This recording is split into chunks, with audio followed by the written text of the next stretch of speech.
Ayo tough. This is Chimshin Samusha. Listen. Tough production.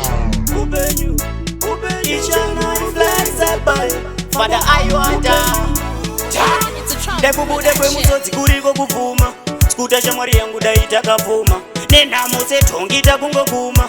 Changozara kuna mwari kupugama. Tichiti kuru kufema. Mweya uri kurema. Samaziva tarisa indachema. Zimwe zvacho kuzigaya kuchema. Chikuru kufema. Mweya uri kurema. Samaziva tarisa indachema. Zimwe zvacho kuzigaya kuchema. Tiri kusama kufuma. Zvaramba matiri aguma. Kushanda mabasa hakuna. Zvangofanana na madhuna-dhuna. Kuzama kushingirira. Ukanyanyogaya nozvisungirira. Changozara chete kungotsungirira. Musika vanhu uchimupfugamira. Kuru kufema. Mweya uri kurema. Samaziva tarisa indachema. Zimwe zvacho kuzigaya kuchema. Chikuru kufema. Mweya uri kurema. Samaziva tarisa indachema. Zimwe zvacho kuzigaya kuchema.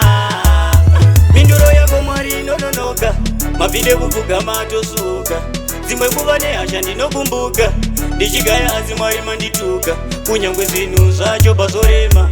Changozara chete mweya wekufema. Vanozama kutibatira zvezvitema. Ndosaka upenyu uri kutorema. Kuru kufema.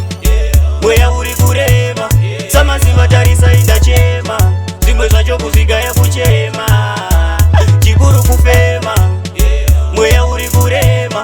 Samaziva tarisa indachema. Zimwe zvacho kuzigaya kuchema.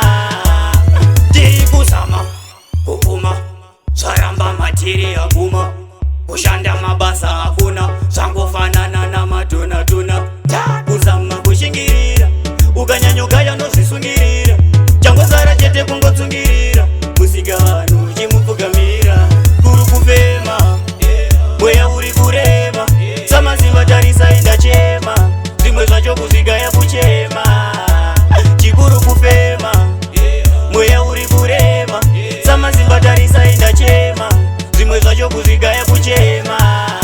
Ndakubude kwemusodzi kuriko kufuma. Skuta shamwari yangu daita kavuma.